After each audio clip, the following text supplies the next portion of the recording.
আসসালামু আলাইকুম সুপ্রিয় শিক্ষার্থী বন্ধুরা, তোমরা হয়তো ভালো আছো। আমিও আল্লাহর রহমতে ভালো আছি। আমি শাহানাজ পারভিন, সহকারী শিক্ষক, নলদা বহুমুখী মাধ্যমিক বিদ্যালয়, প্রস্তাবিত শেখ লুৎফর রহমান বহুমুখী মাধ্যমিক বিদ্যালয়ের পক্ষ থেকে তোমাদের শুভেচ্ছা জানাচ্ছি। আজ আমি আলোচনা করব নবম দশম শ্রেণীর সমাজ সম্পর্কে, বাংলা দ্বিতীয় পত্রের সমাজ সম্পর্কে। তোমরা একটু বোর্ড খেয়াল করো। তাহলে আমরা কি আলোচনা করব? আজকে সমাজ সম্পর্কে আলোচনা করব। দেখো, সর্বপ্রথম কি দেখা যাচ্ছে? দেখা যাচ্ছে এদিকে Bagerhat 35 kilometre, Khulna 40 kilometre, Fakirhat 2 kilometre, Dhaka 250 kilometre. এদিকে একটা রাস্তা গেছে, দেখো এদিকে একটা রাস্তা গেছে, এবং ফকিরহাটের দিকে একটা রাস্তা, আর ঢাকাগামী একটা রাস্তা। এই চারিদিকে 4টি রাস্তা গিয়েছে।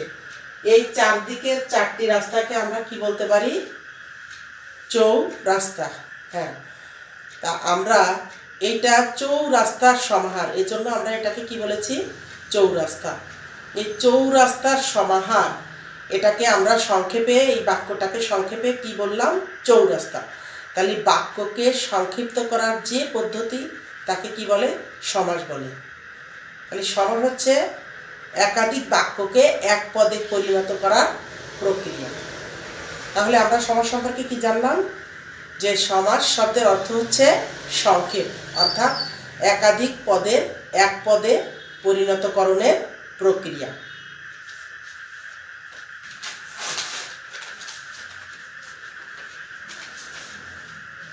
তাহলে আমরা আজকে কি পড়ব?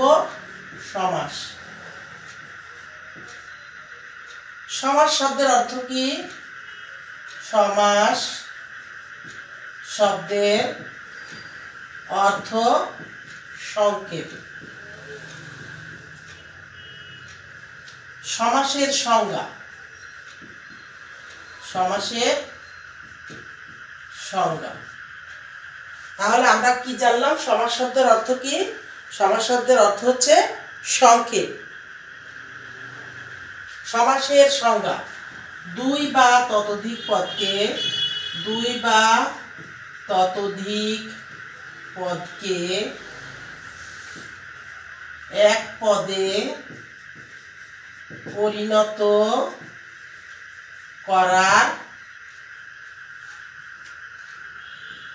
প্রক্রিয়াকে সমাস বলে। যেমন কি?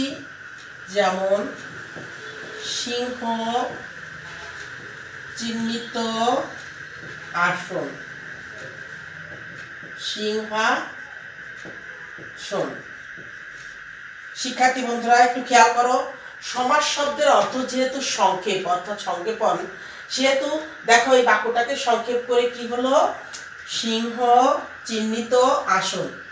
এই একটা পদ, এই একটা পদ, এই একটা পদ, এই একাধিক পদের এক পদে পরিণত করে হয়েছে সিংহাসন। তাহলে দুই বা ততোধিক পদকে, দুই বা ততোধিক পদকে এক পদে পরিণত করার প্রক্রিয়াকে কি বলে? সমাস বলে। এখানে দেখো 3টে পদ আছে। এটা হচ্ছে পূর্ব পদ, এটা মধ্য পদ, এটা পর পদ। এটা পূর্ব পদ, এটা মধ্য পদ, এটা কি বলে? এটাকে পরপদ। পূর্ব পদ, মধ্য পদ, পরপদ। এই পরপদের আরেক নাম কি? উত্তর পদ। আর এই যে সিংহাসন, এটা কি হলো? সমস্ত পদ। এটার নাম হচ্ছে সমস্ত পদ। আর সিংহ চিহ্নিত আসন, এই সিংহ চিহ্নিত আসন, এই সবটুকু মিলে এর নাম কি? এর নাম হলো ব্যাস বাক্য। সিংহ চিহ্নিত আসন, এই সিংহ চিহ্নিত আসন, এই সবটুকুর নাম একসঙ্গে হয়েছে ব্যাস বাক্য। এই ব্যাস বাক্য এর অপর নাম কি? এর অপর নাম হলো বিগ্রহ বাক্য। ব্যাস বাক্যের অপর নাম কি? বিগ্রহ বাক্য। তাহলে আমরা কি জানলাম? আমরা সর্বপ্রথম কি শিখলাম? সমাস শব্দের অর্থ। সমাস শব্দের অর্থ কি? সংক্ষেপ। দুই বা ততোধিক পদের কি একাধিক পদের একপদীকরণ, অর্থাৎ দুই বা ততোধিক পদকে এক পদে পরিণত করার প্রক্রিয়াকে কি বলে? সমাস বলে। যেমন দুই বা ততোধিক পদকে এক পদে পরিণত করলাম, কি হলো? সিংহ চিহ্নিত আসন হলো এক পদে পরিণত করে হলো সিংহাসন। তাহলে এই সিংহাসন এটা এক পদে পরিণত করে, এটা যেহেতু সিংহাসন হয়েছে, এটার আর এক নাম কি? সমস্ত পদ। আর এই যে সিংহ চিহ্নিত আসন, এই সিংহ চিহ্নিত আসন এটাকে কি বলে? ব্যাস বাক্য। এই ব্যাস বাক্যের অপর নাম কি? বিগ্রহ বাক্য। এতে এই যে তিনটে পদ, পূর্বপদ, মধ্যপদ, পরপদ, এই মিলে হচ্ছে তিনটি পদ। এবার আমরা কি আলোচনা করব? সমাসের প্রকারভেদ। সমাস 6 প্রকার। সমাস কত প্রকার? 6 প্রকার।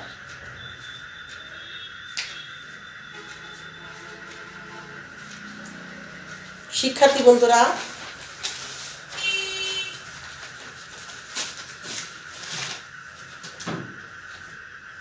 তোমরা একটু বোর্ড খেয়াল করো। আমরা কি শিখেছিলাম? দেখো, এই যে সমাস শব্দের অর্থ সংক্ষেপ, একাধিক পদের একপদীকরণ, দুই বা ততোধিক পদকে এক পদে পরিণত করাকে কি বলে? সমাস বলে। এই সিংহ চিহ্নিত আসন এটাকে কি বলে? ব্যাস বাক্য। আর এই সিংহাসন হচ্ছে সমস্ত পদ। এবার দেখো, এই সমস্ত পদকে ভেঙে যে বাক্যাংশ করা হয় তার নাম ব্যাস বাক্য। এই সমস্ত পদকে যখন আমরা ভাঙবো, ভেঙে ভেঙে যে বাক্য অংশ করব, এই সমস্ত পদকে ভেঙে যে বাক্য অংশ করা হয় তার নাম কি? ব্যাস বাক্য। এই ব্যাস বাক্যের আরেক নাম কি? বিগ্রহ বাক্য। এবার খেয়াল করো সমাসের প্রকারভেদ। সমাস কত প্রকার? সমাস 6 প্রকার। কি কি সমাস? দ্বন্দ্ব, দ্বিগু, তৎপুরুষ, কর্মধারায়, বহুব্রীহি ও অব্যয়ীভাব সমাস। তোমরা লিখে নাও। সমাস 6 প্রকার। এক হচ্ছে দ্বন্দ্ব, দুই হচ্ছে দ্বিগু, 3 তৎপুরুষ, 4 কর্মধারায়, বহুব্রীহি ও অব্যয়ীভাব। লিখে নাও তৎপুরুষ, বহুব্রীহি, অব্যয়ীভাব। এবার দেখো, এখন আমরা সর্বপ্রথম কোন সমাস? দ্বন্দ্ব সমাস। সর্বপ্রথম আসে দ্বন্দ্ব সমাস। দ্বন্দ্ব সমাস হচ্ছে যে সমাসে, দ্বন্দ্ব সমাস হচ্ছে যে সমাসে প্রত্যেকটি সমসমান পদের অর্থে প্রাধান্য থাকে, তাকে কি বলে? দ্বন্দ্ব সমাস। সমসমান পদ কোনগুলো? এই যে সমসমান পদ হচ্ছে একটা একটা একটা, এগুলো সমসমান পদ। তাহলে যে সমাসে প্রত্যেকটি সমসমান পদের অর্থের প্রাধান্য থাকে, তাকে দ্বন্দ্ব সমাস বলে। যেমন কি? যেমন দোয়াত ও কলম। দেখো, দোয়াত একটা সমসমান পদ, কলমও একটা সমসমান পদ। এই দুটো পদের অর্থেরই প্রাধান্য হয়েছে দোয়াত, কলম।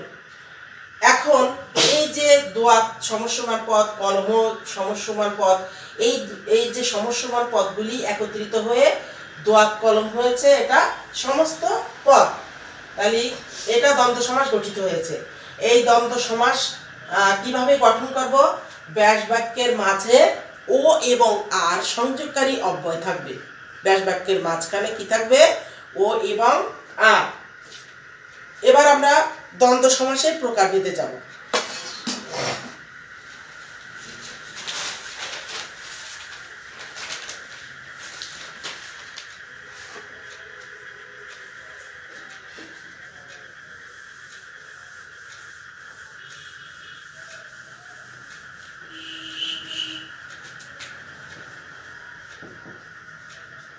দ্বন্দ্ব সমাস কয়েক প্রকারের হয়ে থাকে। যেমন কি কি? যেমন এক হচ্ছে মিলনার্থক দ্বন্দ্ব, মিলনার্থক দ্বন্দ্ব সমাস। দুই হলো কি? বিরোধার্থক দ্বন্দ্ব সমাস। 3 কি? বিপরীতার্থক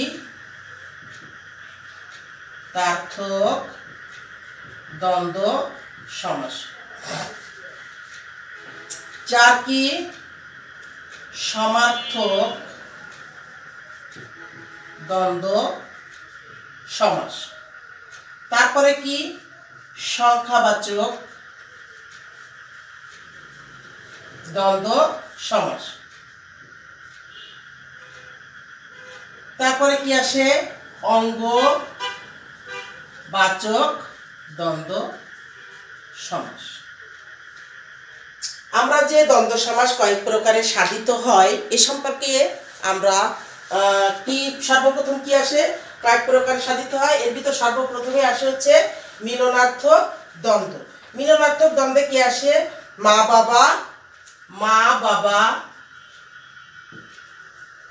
বাবা চা বিস্কুট।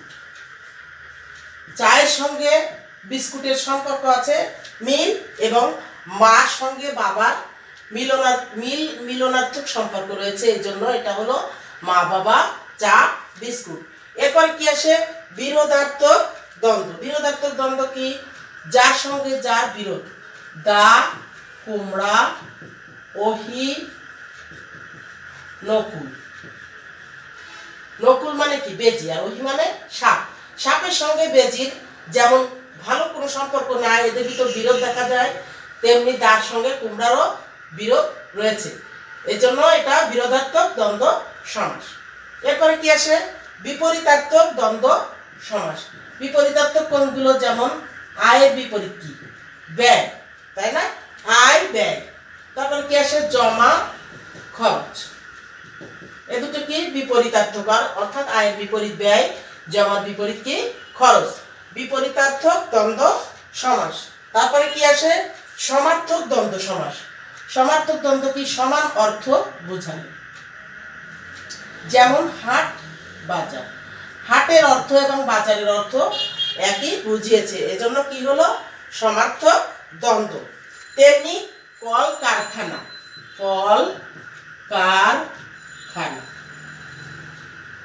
তারপরে কি আসে সংখ্যাবাচক দ্বন্দ্ব। সংখ্যাবাচক দ্বন্দ্ব কোনগুলো, যেমন 7, 9, 6। সংখ্যাবাচক দ্বন্দ্ব সমাসে আসে 7, 5, 9, 6।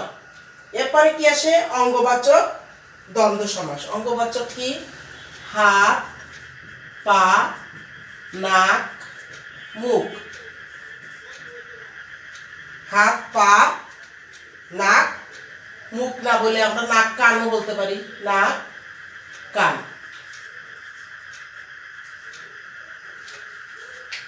শিক্ষার্থী বন্ধুরা, আমরা দ্বন্দ্ব সমাসের যে প্রকারভেদ, এই প্রকারভেদগুলি আরেকবার শেখার চেষ্টা করব। তোমরা খেয়াল করো, দ্বন্দ্ব সমাসে দেখো সর্বপ্রথম কি আসে মিলনার্থক দ্বন্দ্ব। মিলনার্থক অর্থ কি যার সঙ্গে যার মিল রয়েছে, যেমন মা বাবা চা বিস্কুট।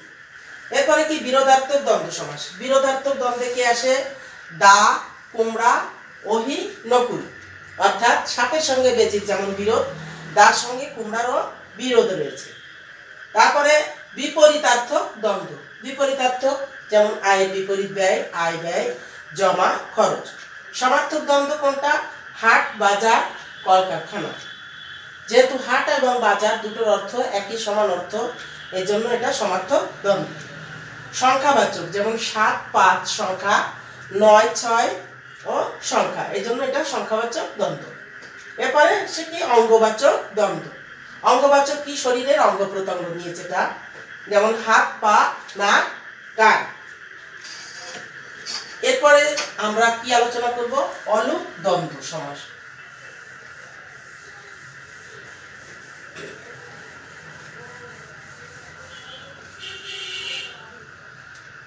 অলুক দ্বন্দ্ব দেখো কোন সমস্যমান পদের বিভক্তি লোপ হয় না।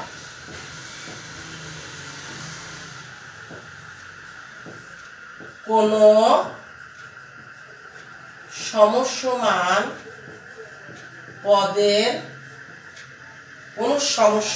পদের বিভক্তি লোপ হয় না। পদের বিভক্তি লোপ হয় না। অলুক দ্বন্দ্ব সমাস। আমরা যে বিভক্তির চিহ্নগুলি জানি, যে বিভক্তির চিহ্ন 7টি বিভক্তির চিহ্ন, প্রথমা অশূন্য, দ্বিতীয়া কেরে, তৃতীয়া দ্বারা দিয়া, চতুর্থী কেরে, পঞ্চমী হইতে থেকেছে, ষষ্ঠী রয়ের, সপ্তমী এ অন্তস্থতে। এই যে বিভক্তি চিহ্নগুলো, এর কোনোটি উঠে যাবে না। কোনো সমস্যমান পদ থেকে এই বিভক্তি চিহ্ন লোপ হয় না। তাহলে সেটা কি হবে? অলুক দ্বন্দ্ব সমাস। যেমন কি? যেমন দুধে ভাতে কি হবে? দুধে ও ভাতে। এই দুধের সঙ্গে কি যোগ হয়েছে?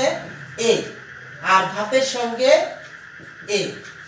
এই দুই পাশের কোনো বিভক্তি লোপ হচ্ছে না। তাহলে কোনো সমস্যমান পদের বিভক্তি লোপ হয় না। তাহলে দুধে ও ভাতে, দুধে ভাতে, এটা কি হলো? অলুক দ্বন্দ্ব সমাস। আমরা আরেকটা উদাহরণ যদি বলি, যে হাতে কলমে, হাতে ও কলমে, হাতে কলমে, হাতে ও কলমে, তাহলে এইটাও অলুক দ্বন্দ্ব সমাস বুঝিয়েছে। এরপরে কি? জলে স্থলে, দেশে বিদেশে, জলে স্থলে, দেশে বিদেশে, এগুলি কি? অলুক দ্বন্দ্ব সমাস। আমরা সর্বশেষে কি শিখব? বহুপদী দ্বন্দ্ব সমাস। বহুপদী দ্বন্দ্ব সমাস, বহুপদী দ্বন্দ্ব সমাস অর্থাৎ বহুপদী, অনেকগুলো পদ, 3 বা বহুপদে দ্বন্দ্ব সমাস হলে, 3 বা বহুপদে দ্বন্দ্ব সমাস হলে সেটা কি হবে? বহুপদী দ্বন্দ্ব সমাস। তাহলে বহুপদী দ্বন্দ্ব সমাস কিভাবে হবে? 3 পদ বা তার থেকেও অধিক পদে যদি কোনো সমাস নির্ণয় করা হয় তাহলে সেটা কি হবে? বহুপদী দ্বন্দ্ব সমাস। যেমন কি? আমরা 3 বা তার অধিক পদ দিব, যেমন সাহেব বিবি গোলাম, সাহেব বিবি গোলাম, সাহেব বিবি ও গোলাম। এটা কিভাবে নির্ণয় করব? এটা গঠন করব হচ্ছে সাহেব বিবি ও গোলাম। এটা কি হলো? বহুপদী দ্বন্দ্ব সমাস। এরপরে কি? হাত পা নাক মুখ চোখ, হাত পা নাক মুখ চোখ। তাহলে কি হবে? হাত পা নাক মুখ ও চোখ, হাত পা নাক মুখ ও চোখ। আমরা যে বহুপদী দ্বন্দ্ব সমাস শিখলাম, 3 বা বহুপদের যদি কোনো দ্বন্দ্ব সমাস নির্ণয় করা হয় তাহলে সেটা কি হয়? বহুপদী দ্বন্দ্ব সমাস হয়। যেমন সাহেব বিবি গোলাম, এটা কিভাবে গঠন করব? সাহেব বিবি ও গোলাম। তারপরে কি? হাত পা নাক মুখ চোখ, এটা হবে হাত পা নাক মুখ ও চোখ। তাহলে সুপ্রিয় শিক্ষার্থী বন্ধুরা, আমরা আজ দ্বন্দ্ব সমাস সম্পর্কে জানলাম। আমরা পরবর্তী ক্লাসে অন্য কোনো সমাস নিয়ে আলোচনা করব। তোমরা সবাই ভালো থাকো, সুস্থ থাকো। আল্লাহ হাফেজ।